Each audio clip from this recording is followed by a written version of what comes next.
What's up, everybody? Welcome back to Heinous Beliefs, the podcast where we dig into true crime cases fueled by some of the wildest religious and ideological beliefs out there. I'm your host, Ria, and today's case, even though this case is, it's about murder, the story is a bit different. So while I won't label her actions as good or right, I will say it's an interesting story. I'll leave it for you guys to tell me what you think. But before we get into it, thank you guys so much. I just want to give a big shout out to everyone that has supported the podcast, every word that you guys have spoken about the podcast, every like, every share. I want to say thank you. Thank you so much. I appreciate it. Your messages and, making sure that you guys give me feedback. You guys are giving me legit feedback and, actually paying attention to the show and actually listening to the episodes. So I just want to say thank you. If you're enjoying this episode, at some point, make sure you go ahead and tell someone about it. Another quick heads up is, again, this episode, okay? It is a very dark one. We're talking about murder, execution, and all the twisted ways society tried to keep women down. So if it's a little squeamish for you, this is not what you want to listen to right now, go ahead and, cut it out. Cut it off, go do something that makes you feel good. Anyway, let's rewind back to the 18th century, Quebec, where a woman named Marie-Josephte Corriveau found herself at the center of one of the most infamous crime stories. Marie-Josephte Corriveau was born in 1733 in Saint-Valère, a small super religious town in New France, what we now know as Quebec. Back then, religion wasn't just a personal belief. It was the law of the land. The Catholic Church held major influence over people's lives, women, when they were expected to be seen, not heard, and their futures were already written to get married, have kids, and serve your husband. And if you didn't follow these rules, society had ways of reminding you of your place, sometimes in a brutal way. Marie's family was part of that world, and she did what was expected. At 16, she was already married to Charles Bouchard, a farmer from the area. Their marriage wasn't anything special. 3 kids, farm life, a day in, day out. But then in 1760, Charles dies. Now, life expectancy wasn't great back then. Diseases, accidents, war, people died young all the time. So nobody really questioned it. Widows didn't have the luxury of mourning for too long, though. In those days, survival often meant finding another husband, and fast. So that's exactly what she did.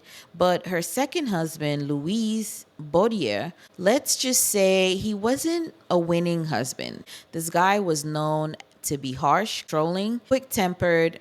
Neighbors even would say that they hear arguments down the road. He treated Marie like property, not a partner, and everyone knew it. Then in January 1763, Louise was found dead in the barn. So this is husband number 2.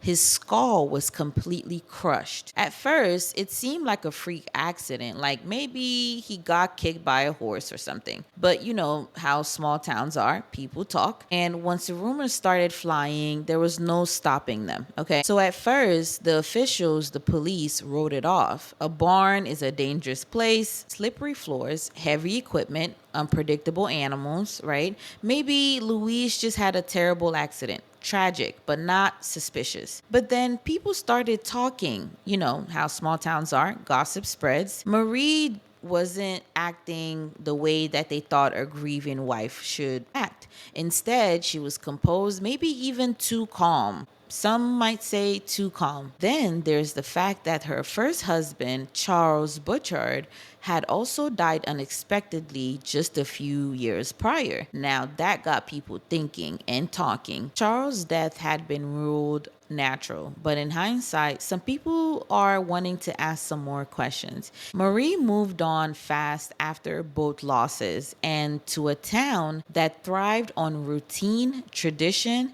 and that alone had people even talking more. Investigators took another look at Bodier's body.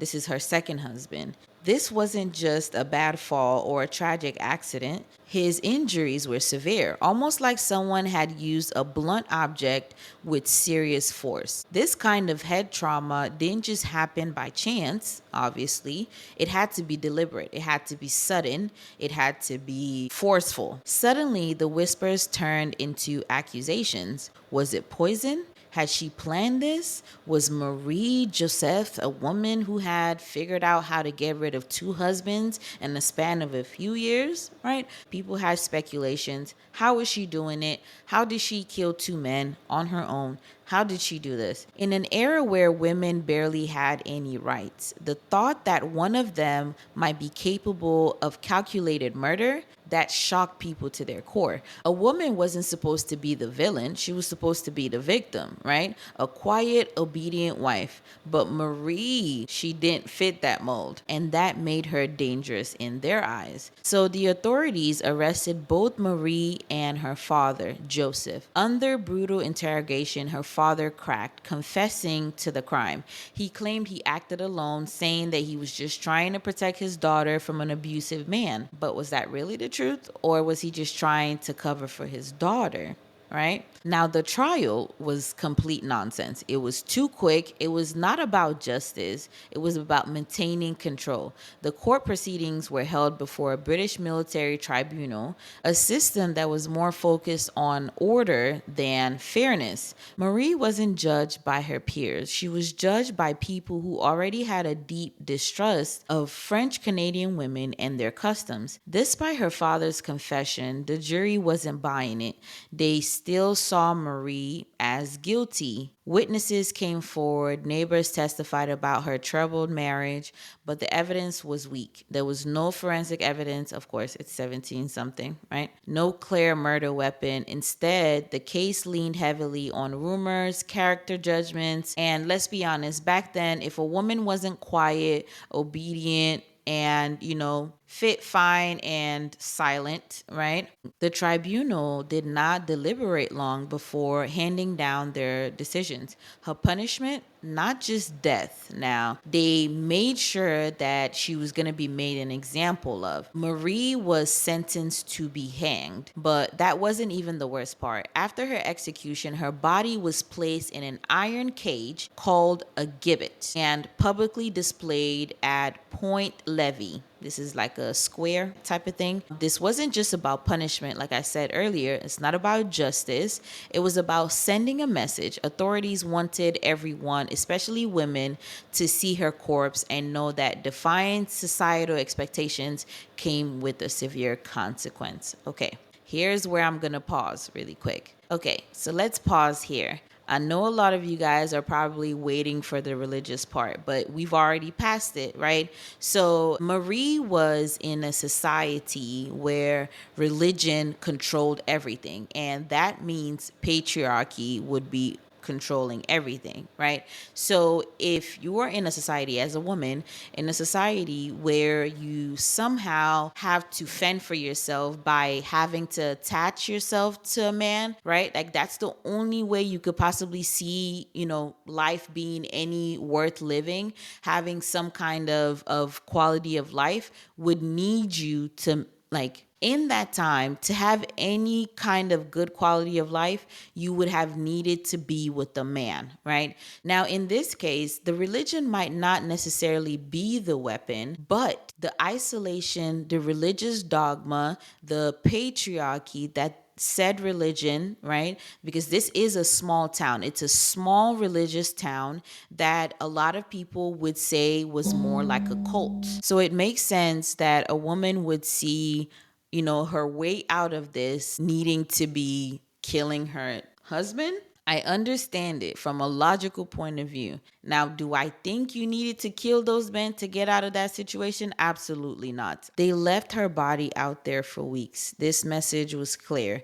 This is what happens when a woman steps out of line. Imagine that, though. Your worst moment turned into a spectacle. Your death used as a tool for control for others. Over time, Marie's story transformed a crime report into full-blown folklore. Some people swore she was a witch, whispering about her ghost still roamed the land. Some people swore she was a witch, whispering that her ghost was roaming the town, trapped by the sins of her past, right? Because again, this is a close-knit religious town. Others believed that her iron cage was cursed, carrying a dark energy that lingered long after her body was removed. But let's be real. The real horror wasn't some supernatural force. It was the fact that she was a woman who never stood a chance in a society that had already decided her fate, right? Again, this was a close-knit group of religious people.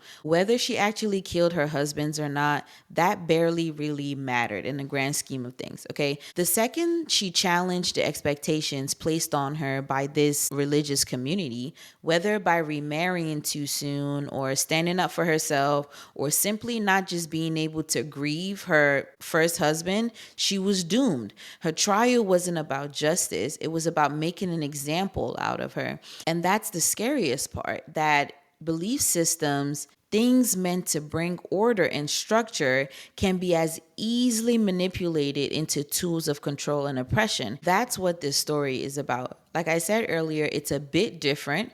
It's a bit, away from what we normally would talk about in the past few weeks that we've been doing this. But this story is to highlight that religion doesn't only affect you where, you now are hearing a voice from God to say, unalive your kids or something like that, right? It's not always that. Belief is not always looking like that. It's not always like a supernatural vision or whatever. It's pretty much what we're seeing today in our society, right? We have laws that somehow police our bodies, police whatever it is that we are supposed to be deciding to do with our lives, who you love, right? We have these laws that are coming from a belief. They're coming from a group of religious people that have decided that their book is more true. They've decided that whatever is in their book needs to be implemented in real life, and everyone needs to follow those rules. Now, the minute you step out of those rules,